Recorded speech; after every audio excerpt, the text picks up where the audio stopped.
రైతులు మద్దతు ధర పొందాలంటే ప్రభుత్వం ఏర్పాటు చేసిన కొనుగోలు కేంద్రాలకే వరి ధాన్యాన్ని తీసుకురావాలని భూపాలపల్లి ఎమ్మెల్యే గండ్ర సత్యనారాయణరావు అన్నారు. గురువారం భూపాలపల్లి మండలంలోని అటవీ గ్రామాలైన నాగారం, ఆజంనగర్, నందిగామ, దీక్షకుంట, పంబాపూర్, గొల్లబుద్దారం, న్యూ లంబాడితండ, కమలాపూర్ గ్రామాలలో ఎమ్మెల్యే గండ్ర సత్యనారాయణరావు పర్యటించారు.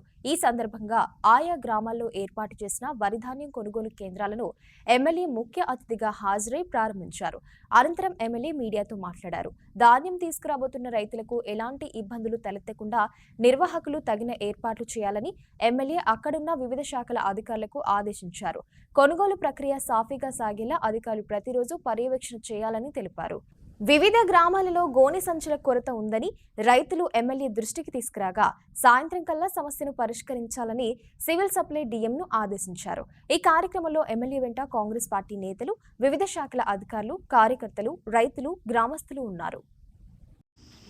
భూపాలపల్లి రూరల్ మండలం అడవి గ్రామాల్లో నాగారం కాడ మొదలుపెట్టి ఆజంనగర్, అదేవిధంగా నందిగామ, దీక్షకుంట, పంబాపురం, గొల్లబుద్దారం న్యూతండ, కమలాపూర్ మొత్తం 12-13 సెంటర్లను వడ్ల కొనుగోలు కేంద్రాలు ఈరోజు పిఎస్సిఎస్ కానీ అదేవిధంగా ఒడిఎస్ఎంఎస్ ఇంకా ఇతర సంస్థల ద్వారా ఈ వడ్ల కొనుగోలు కేంద్రాలు ప్రారంభించాం. మేము రైతు సోదరులకు విజ్ఞప్తి చేస్తున్నాం. ఈరోజు తాలు మట్టి లేకుండా తేమ శాతం 17 వచ్చే విధంగా మీరు తేండి. కాంటా పెట్టుకున్న తర్వాత వెంటనే ట్యాబ్లో వెక్కించి ట్రక్ షీట్ జింపి మీరు రిసీట్ తీసుకొని వెళ్ళవచ్చు.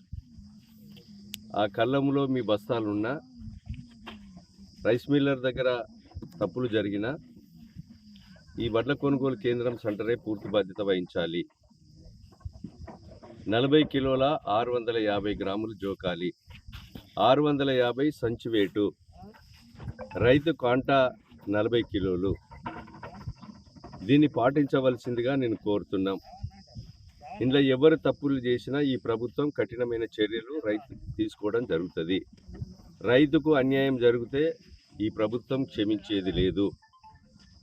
కనుక దీన్ని గుర్తుంచుకోవాల్సిన అవసరం ఉన్నది. సకాలంలో లారీలు వెంటనే అందే విధంగా సంచులు బారదాను కూడా సకాలంలో ఈరోజే ఈ సెంటర్లకు ఇచ్చే విధంగా మేము డిఎం గారు ఇక్కడే ఉన్నారు, వారికి మేము ఆదేశాలు ఇస్తున్నాం. వెంటనే తగు చర్యలు తీసుకోవాల్సిందిగా కోరుతున్నాం.